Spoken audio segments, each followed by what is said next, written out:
Okay, what we're trying to bring out really is what you feel differentiates you. Because obviously we can't talk about your whole organisation. There's too much to say. So if you could maybe go through ethical consumer, bearing in mind that your audience is obviously other ethical consumer organisations, so they do know the industry, so to speak, to some degree, and talk about what you think differentiates you and any of the characteristics you think you should mention about ethical consumer. Oh, good one. Yeah, the differentiator from other kind of providers of online ranking information. Is that what you mean? Well, actually, it's not all online, and that's one of the things I certainly think you should mention, because you have a magazine. Dr. Ellis, what's his second name? Yeah, anyway. Dr. Ellis Jones has the book, of course, which is proving quite popular.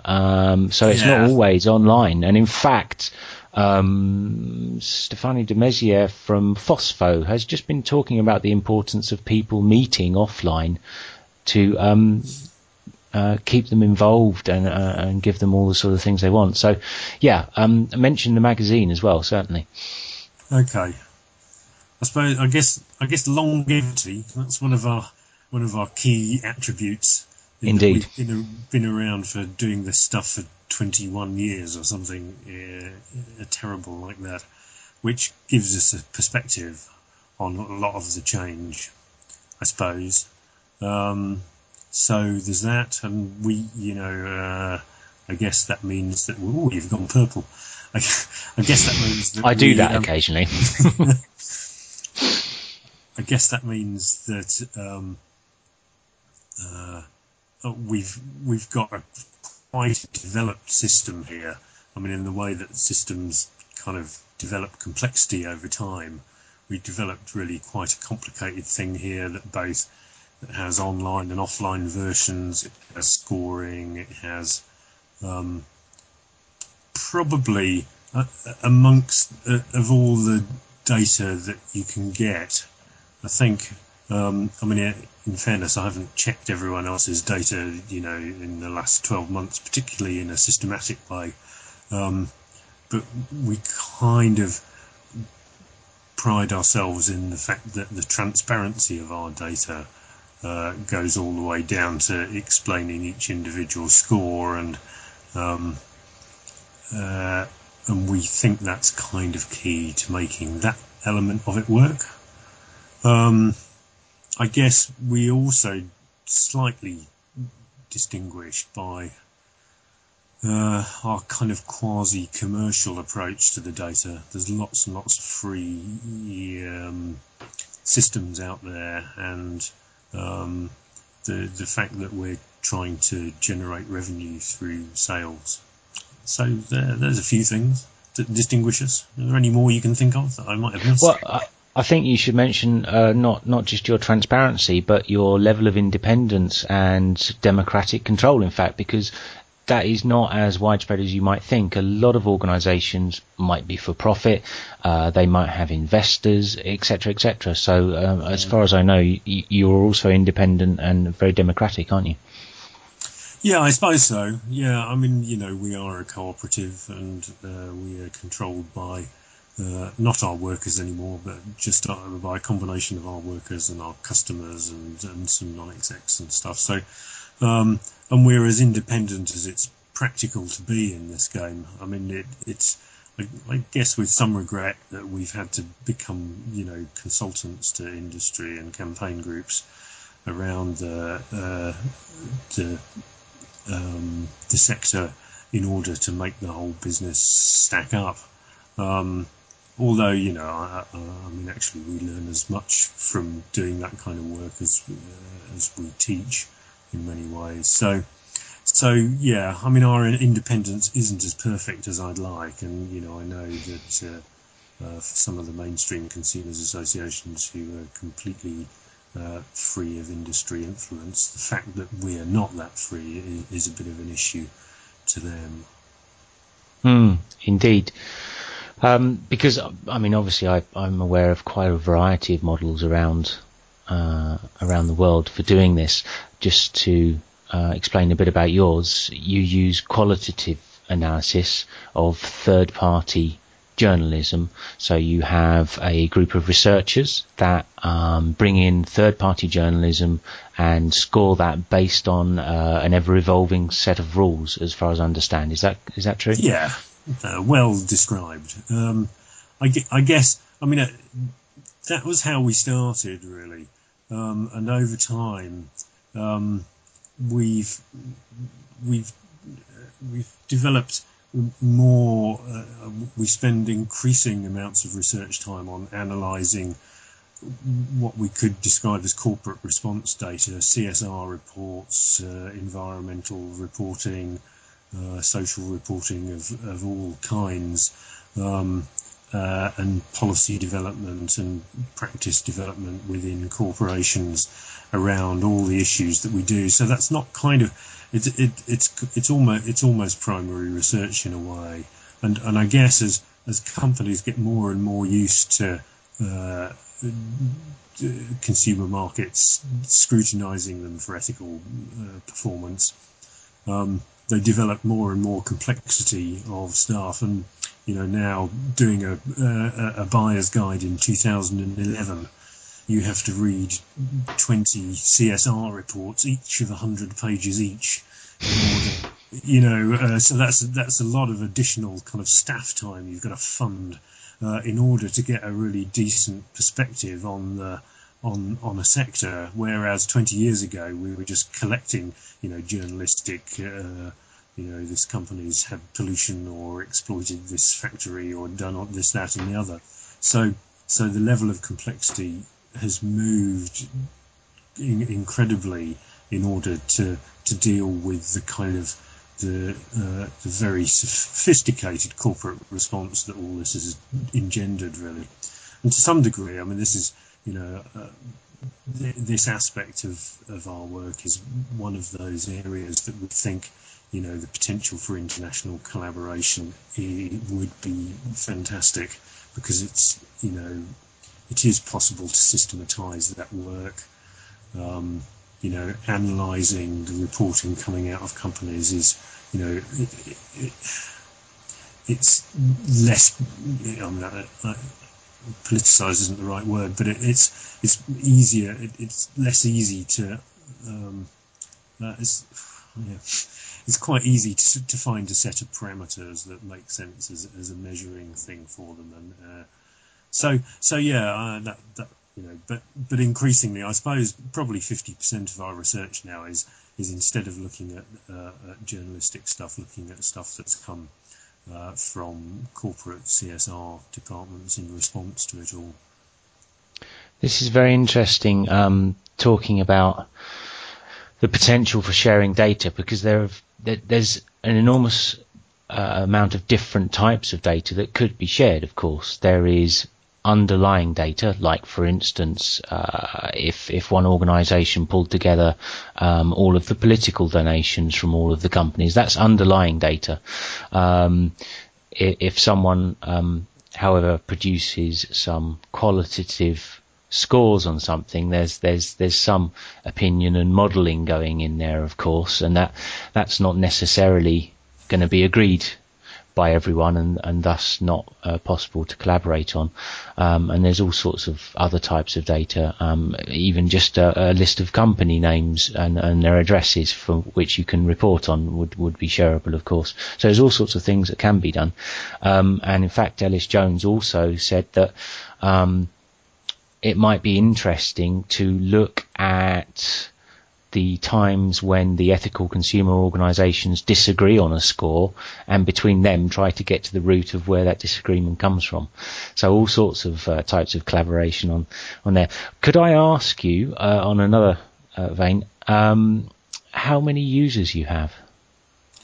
On of the website and the magazine, yeah. Yeah. I mean, the highest users of the website, which is 30 to 40,000 monthly. The magazine sells now around 5,000 a month. It has 5,000 subscribers. The corporate critic database has around a couple of hundred people that dob in and out of it every now and again, and around 20 to 40 regular users at any one time. So they're all, depending on the level of the data, those are the kind of broad statistics at the moment. When you say 20 to 40 users at any one time, is that per day or per week? No, I mean, those are annual subscribers that external organisations who are using it, sometimes on a daily basis, but are giving it very heavy usage.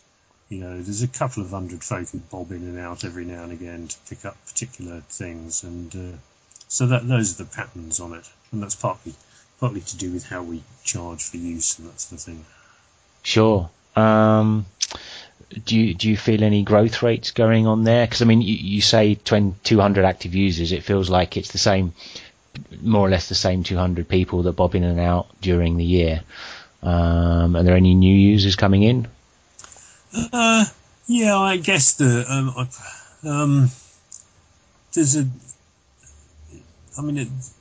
the Corporate Critic user group is primarily charities, and that goes, right, okay. So that's kind of spreading in an organic way across charities as they kind of share information about how they operate. I mean, to some degree, the growth is not entirely, but pretty linked to our own activity to create growth, if you see what I mean.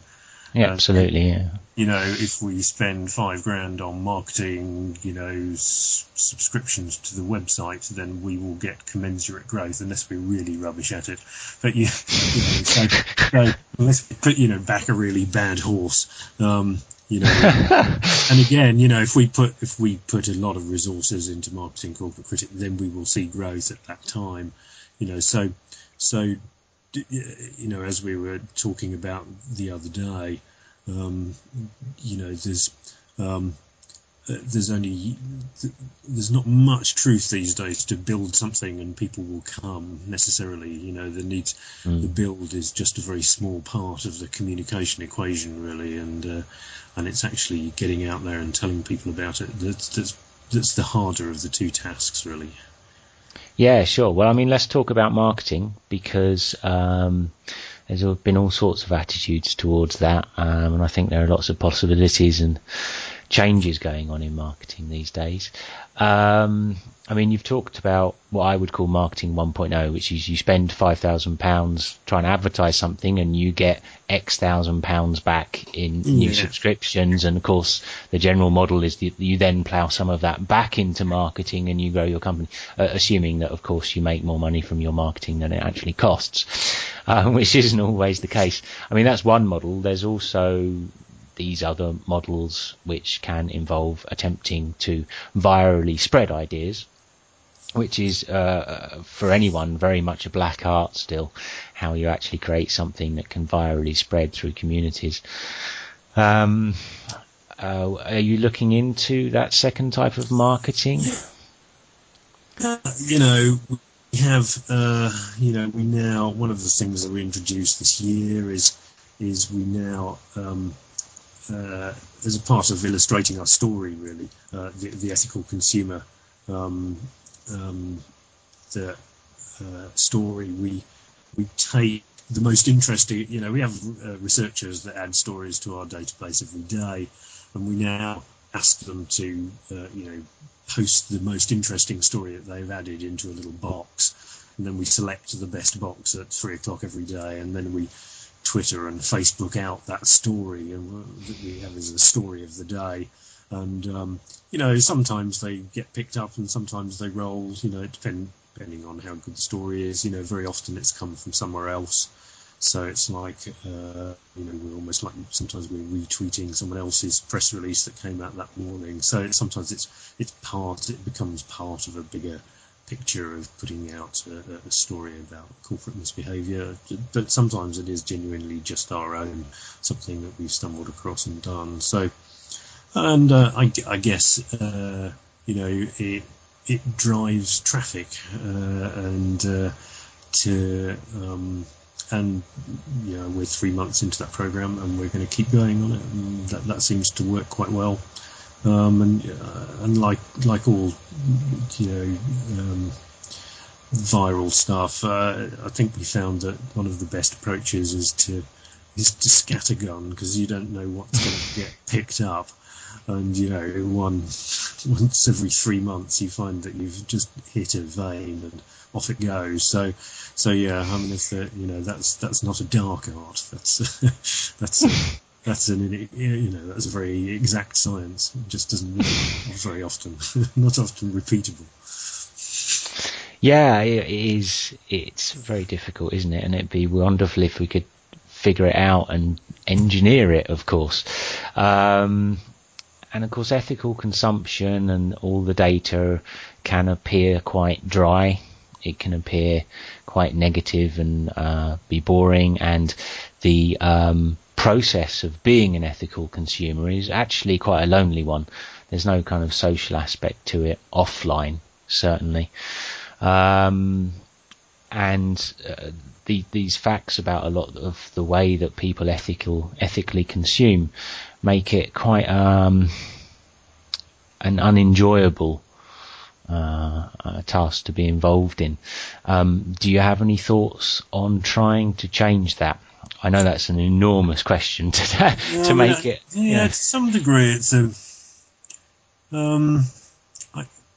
some degree it's an issue of communication and getting the story right. Because I sort of disagree with you that it's a lonely practice, because most of the data that we're dealing with are the result of collective campaigns, really, where people are trying to build mass movement support around an issue to drive change. And although your individual purchase in the shop of this chocolate bar is of itself of necessity a lonely act, the fact that you've made a decision based around the fair trade movement, which is a complex global movement involving literally millions of people, or involved anti-slavery campaigns run by an organisation which itself has membership and campaigns that you may or may not be involved in. So I think perhaps it's communication, and perhaps it's a matter of but I think quite a lot of certainly our readers or users kind of get that and understand that they're quite there's the notion of solidarity purchasing, and then which is about your solidarity with groups overseas, but also that so really although being a consumer in classic economics is a sort of atomized thing, all of ethical consumption really is about collective actions all being aggregated into one place, I think. So yeah, and I'm sure there's a role for web here and community building, I'm sure, and to some degree that works, in some places. Who knows? May work here one of these days. We live in hope. I think you mentioned to me last time we spoke, or the time before last, that you were interested in allowing other organisations to feed in information into your system. Correct me if I'm wrong. I might have Chinese whispers over time. But it was a kind of style of crowdsourcing that was, instead of just being anyone who arrived at the website could put anything they wanted in, it was actually you were trying to bring together a lot of these organisations that are involved in creating the data in the first place, NGOs and charities, and actually allowing them to put articles into your database. Is that correct, or am I just making that up? Yeah, no, that's absolutely right. And to some degree, I mean, this is one of the core discussions that we're going to be having next Friday at our conference, really. And this is one of the things that we want to open up. not least, and so we're hoping to have some charities and organisations down there, to ask them whether they really would bother, would they want to do it, would they bother, if it is interest to them, is it too complicated, whatever, so we're in the process of doing piloty related stuff around this. I think we looked at models, this is stuff that I'm going to be talking about on Friday to some degree. We looked at models where the systems were completely open to everyone in this world of CSR ranking, and I kind of got the impression that the PR departments and CSR departments of corporates were sort of outgunning everybody else just in terms of the time and resources they had to input data to this stuff, and and kind of that doesn't interest me so much as providing a useful platform for CSR departments to input their data, and so we're looking around developing the invitation only model, and some and the work that we've done on it thus far really is that the technological issues are the simplest ones. Really, they're not that complicated to do, and really the complicated thing is being able to create something that is of sufficient value for people to bother. If you see what I mean, there's enough. And I think we do still have enough critical mass at Ethical Consumer around its database in order for that to work. And I think for there to be enough appeal that for NGOs to think, well, if I put that in there, that's just going to feed this data into consumer markets in some way or another. And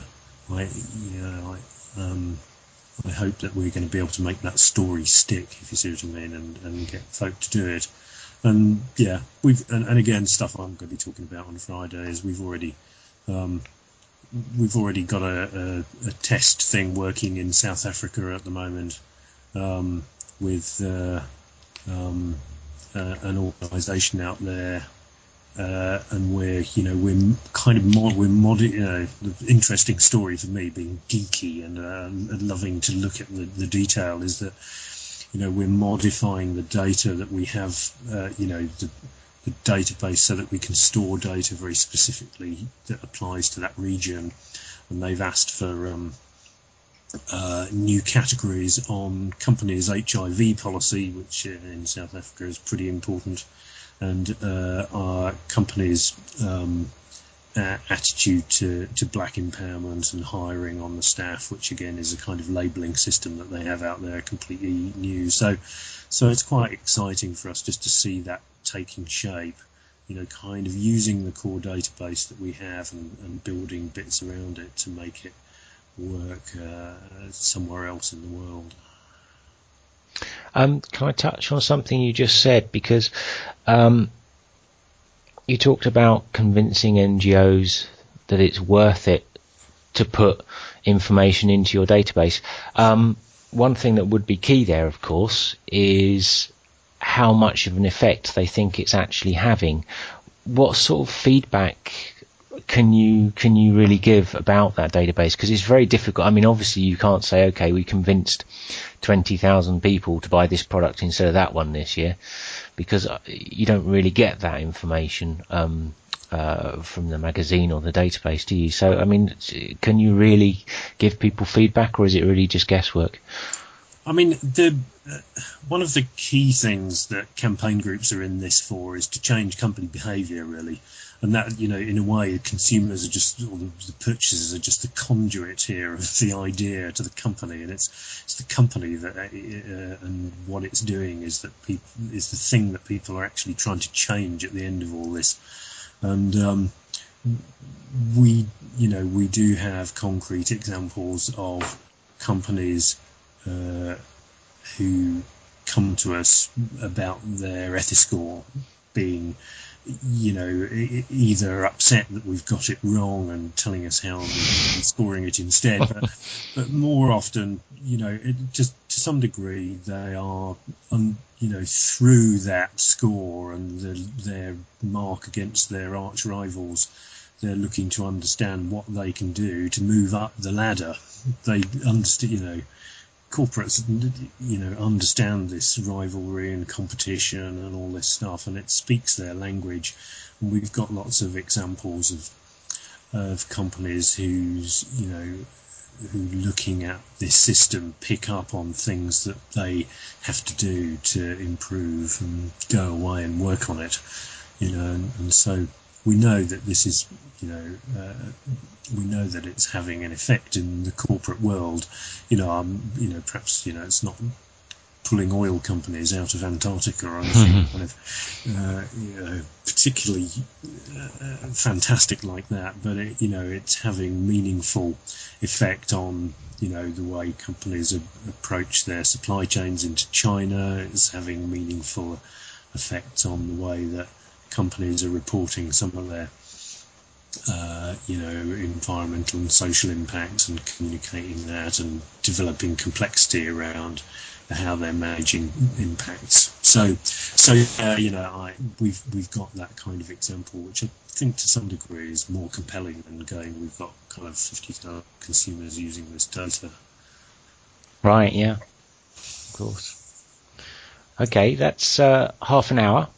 Yeah, I think that's good. I mean, I don't want to, because part of this is feeding into a conference at which I'm going to say all this stuff again, as it were, because I've got my own platform, as it were.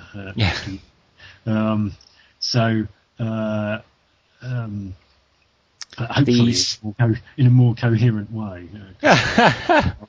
Well, you won't have me throwing questions at you, so. No. Well, maybe. No. It's vital. It's really important. This stuff, the stuff is communicated.